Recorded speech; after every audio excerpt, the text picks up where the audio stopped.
ነገር የለም። ኧረ እባክሽ ይህንን ነገር በዚህ መንገድ ለፖሊስ ማስረዳት አቅሟለሽ? እሱም ፖሊሶች ሲመጡ ለእነሱ ትናገሪያለሽ። አድናን አንተ በሽቅ የበሸክ በሽቅ ነብከው እንዲማ በህይወት ያቀልድብኝም እንዲህ ይቀልድብኝ ማለት ፖሊስ የተወሳቶኝ አትቀሪም። የትም ልታመልጫ አትችይም።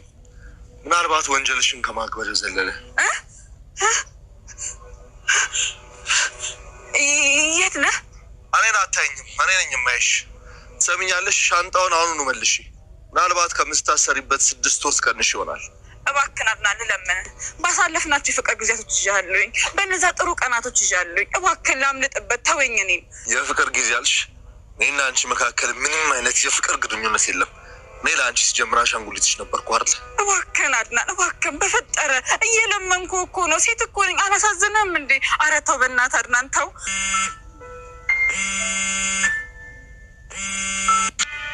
መጥቻለሁ። አይቼሻለሁ አድናን።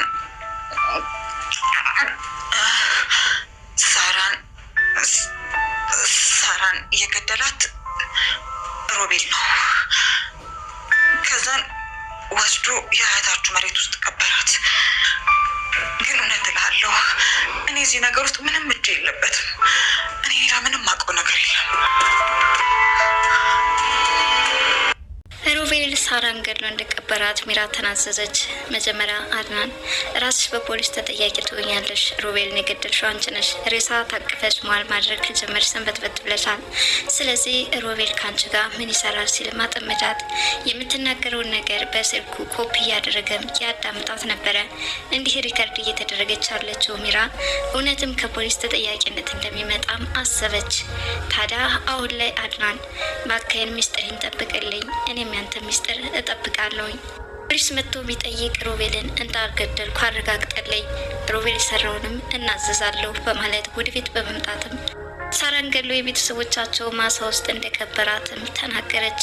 ይህኔ አድናን አንገቱን አቀርቅሮ ነበረ። ለምትናገረው ነገር ምላሽ አልነበረውም። እጅግ በጣም ልቡ ተሰብሯል፣ አዝኗልም። ሚራ በዚህ ሁኔታ እንግዲህ በሁለታቸው መካከል ያስቀመጡትን ሚስጥር ዛሬ ተናዘዋለች ማለት ነው። ሰላም ጤና ይስጥልን ውድ ቻናል ቤተሰቦች እንደምን አላችሁ? በያላችሁበት በዓለም ዳርቻ ሰላማችሁ ይብዛ እያልኩኝ ታሪካችን ከባለፈው የቀጠለውን ይዤላችሁ መጥቻለሁ። ባለፈው ክፍል ሚራ ሮቤልን እየታደረሳችሁት እያለች ሉናና አድናን እየተጨቃጨቀች ነበረ። ከዛ በኋላ ወደ መኝታ ክፍሏ ስትሄድ ግን አይኗ ጉድ ተመለከተ። ይኸውም ሮቤል ከሷ መኝታ ክፍል አስተካክሎ አስተኝቶታል። በእርግጥ ሮቤል ተኝቶ እንጂ ሞቶ አልነበረም። ይሁን እንጂ ሚራ ለተፈጠረው ነገር መቋቋም አቅቷት ካጠገቧ እየገለጠችም እያየች ሮቤል ምን እንደገጠመውና ይህንን ድራማ ማን እንደሰራባትም ቀድማ ገብቷት ስለነበረ አድናን ነው ይህን ነገር ሊያደርግ የሚችለው በማለትም ወዲያውኑ ሮቤልን እዛ መኝታ ክፍል እንደተኛ ትታው ወደነ አድናን ቤት ትመጣለች። ከነ አድናን መጣም እናንተ ናችሁ እንደዚህ ያደርጋችሁት እያለች መጨቃጨቅ ትጀምራለች። አድናን ደግሞ በጭራሽ ሮቤልን የእሷ ክፍል እንዳላስቀመጠ ይሸመጥጣታል። ሉናም በተመሳሳይ መንገድ። ነገር ግን አሁንም አልዋጥላት ሲል ሚራ እንዴት ነው ራሴን ከዚህ ነገር ማዳን የምፈልገው? እዚህ ሉናን ወስጄ ማሳየት አለብኝ ብላ ታስባለች። ታዲያ ስለ ሳራ ነበረ። መቼም የሉና ድክመት ሳራ ናት። ስለ ሳራ የማሳየች ነገር አለኝ እኔን እጅ እኛ ቤት በማለት ሚራ ወደ ተከራየችበት ቤት ሮቤልን እንድታየው አድርጋ ነበረ። እጇን እየጎተተች ወሰደቻት። ሳራ ስትላት እንጂ በጭራሽ ወደዛ ቤት መሄድ አትፈልግም ነበር። ታዲያ ከሮቤል አጠገብ ቁጭ አድርጋ ምንድነው ማን የገደለው አንቺ ነሽ እያለችም ታስጨንቃ ገብታለች። ይህኔ ሉና ለምትጠየቀው ጥያቄ መርበትበት ትጀምራለች። እጆቿም እግሮቿም ስለሚንቀጠቀጡ ሚራ በተለይ ተጠራጥራታለች። እውነትም አንቺ ነሽ አይደለ? እንዴት ነፍስ ታጠፋላችሁ እያለችም ጠየቀቻት ሳለ ሉና ደግሞ ለዚህ ምላሽ አታላት። እባክሽን እኔ ሰውነቴ ፈራው አስከሬን በህይወት ያይቺ ስለማላቅ እንጂ ነፍሰ ገዳይ ስለሆንኩ አይደለም። እንዴት ሮቤል ከአንቺ ክፍል መጥቶ ሊተኛ ቻለ? እንዴትስ በዚህ መልኩ ልናገኙ እንችላለን? ስለዚህ ራስሽ ነሽ ተጠያቂ የምትሆኚው በማለት አሁንም ልክ አድናን መክሯት ስለነበረ መልሳላት ወደሆኑ እየሮጠች ወደ ቤት ትመጣለች ማለት ነው። እሷ ከሮቤል ጋር ተፋጣ ምን ልሆን ምን ላድርግ ያለች እየተጨናነቀች ቆየች። ተመልሳም ወደ አድናን ትመጣለች። ከአድናን ምንም አይነት መፍትሄ አጣለች። አድናን በሚገርም ሁኔታ የሮቤልን ማንነት በደንብ ተላብሶታል። ሲናገርም በራስ መተማመኑ ከፍ ያለ ነበረ። ልክ ጉዳዩን ከሚራ ጋር በማጠጋጋት የሚፈልጋቸውን ነገሮች እያደረገባት ነው። በተለይ የሮቤል አኳኋን ግራ የገባት ሚራ ምን ላድርግህ አሊያም ደግሞ ትቼ ልሰደድ ብዙ ነገር እያሰበች ነው። ካጠገቡ ቁጭ ብላም እንዲህ እየተምሰለሰለች በነበረችበት አጋጣሚ እሱ ደግሞ የስልኩን ካሜራ አዘጋጅቶና አነጣጥሮ ምን እንደምታወራ ሪከርድ እያደረጋት ነበረ። በዚህን ሰዓት እንግዲህ እሺ ወንድሜን ገለሽ እዚህ አስቀምጠሻል አይደል? ለማንኛውም ሚራ አሁን ፖሊስ ይዤ መጥቼ ትጠየቂያለሽ ሲል ማስጨነቃት እሷም ምን ማለት ነው? ለምን እኔ ሮቤልን እገለዋለሁ? ሮቤልን እኮ በጣም የምወደው ፍቅረኛ ነው እያለች ማሰበች። ወደ ኋላም ተመልሳ የፍቅር ጊዜያቸው ከሮቤል ጋር ምን ይመስል እንደነበረ ታስታውሰዋለች። ታዲያ አሁን ላይ አንድ ሪከርድ ያደረጋት ነገር ክፉኛ አስፈርቷታል። ፖሊስ መጥቶም ስትጠየቅ ምን እንደምትመልስ ግራ ተጋብታለች። እንኳን ወንጀሉን እሷ እንዳልፈጸመችው እርግጠኛ ብትሆንም ነገር ግን የሚመጣባት ጦስ ግን ከፍተኛ እንደሆነ ታውቃለች። ታዲያ ወንጀለኛ ባትሆን እንኳን ፖሊስ መጥቶ የሚጠይቃት ጥያቄ ክፉኛ ስላስፈራት አድናንን እንዲተባበራት እየተለማመጠችው ነው። አንም በውሳኔው እንደ ጸና ትቷት ወደ ቤት ሊመለስ ሲል ተናደደች፣ አበደች። መቼ ሚራ የምትጨብጠው የምታደርገው ግራ ገብቷታል። አንዳንዴ ራሷን ይዛ ከምንም በላይ እሪ ስትል ትደመጣለች። ታዲያ አድናን በዛ መልኩ ቀርጿት ሲመለስ ግን አሁንም አላስችል ስላት እየተከተለችም በድንጋይ ወርውራ ልትመታው ሞከረች።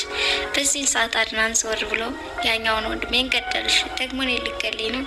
ምነው ወንድማማቾቹን ካልገደልኩ ብለሽ የተነሳሽው የግል በቀል አለብሽ እንዴ? በማለትም ይነግራታል። እሷ ግን በቀድሞ ፍቅራችን እባክን እኔ እናንተ እኮ ብዙ ደስ የሚሉ የሚጣፍጡ ጊዜያትን አሳልፈናል። ምነው በዚህ ልክ ግን አድናን እኔ ያንተ ማንነት አላውቀውም ማለት ነው እያለችም ብዙ ነገር ስታወራ ነበረ። ታዲያ ድንጋዩን ጥላ ከእግሩ ስር ተደፍታ ፖሊስ እንዳይመጣባት አሁን በቂ እንዳትሆንም አድናንም እባክን እያለች እየጠየቀችው ነው። እና በበኩሏ ሮቤልን አይታ ከተመለሰች በኋላ ክፉኛ ሽብር ውስጥ ገብታለች። ምክንያቱም ከዛ ቤት ብትቆይ የሚመጣባትን ተጠያቂነት ታውቃለችና። እናም ልብሶቿን በሻንጣ ሰባስባ እሄዳለሁ አለች። ነገር ግን አድናንን ተለይቶ መሄድ ደግሞ ከምን በላይ የከበዳትን ትመስላለች።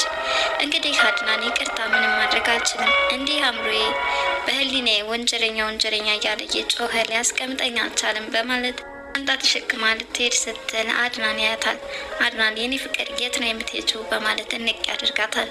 እሷም ምን ላድርግ ይኸው የሮቤልን አስከሬን አየሁት፣ ከዚህ በኋላስ የሚቀርልን ያለ ይመስላል።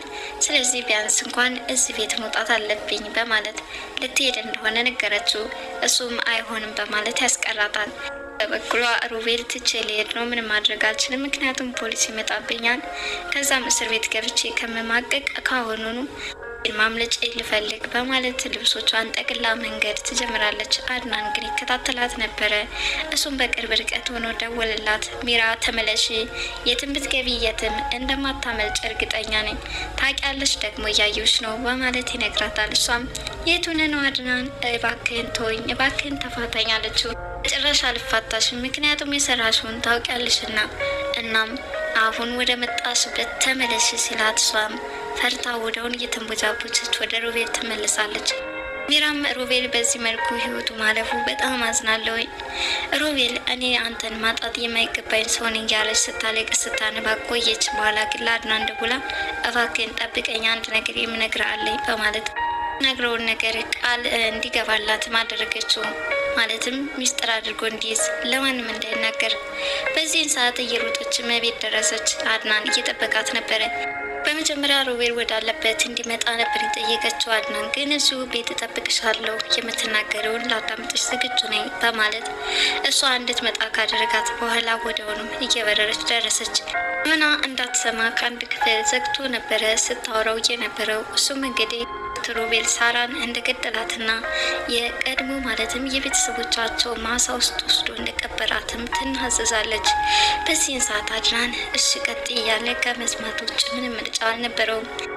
ይህ የወንድሙን ዘግናኝ ወንጀል እየሰማ አድናን በሀሳብ ጭልጥ ብሏል። እጅግ በጣም ያሳዝን ነበረ።